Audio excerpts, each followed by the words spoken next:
So in this video, we're going to show you how to remove the moisture board in your dryer.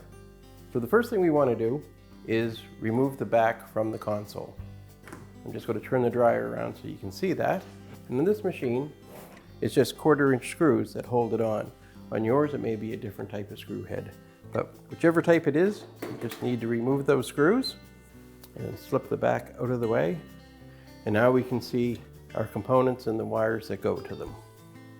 So just to make it easier for us to be able to see the components as we service them, I'm just going to free the console with a putty knife that allows me to tip it forward so we can get a better view.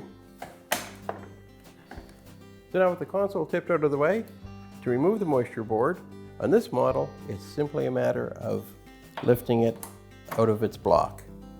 On some models, you may actually have to remove a screw or 2 screws to remove that harness up to a point where you can slip it out of the way. But on this one, it just comes right off.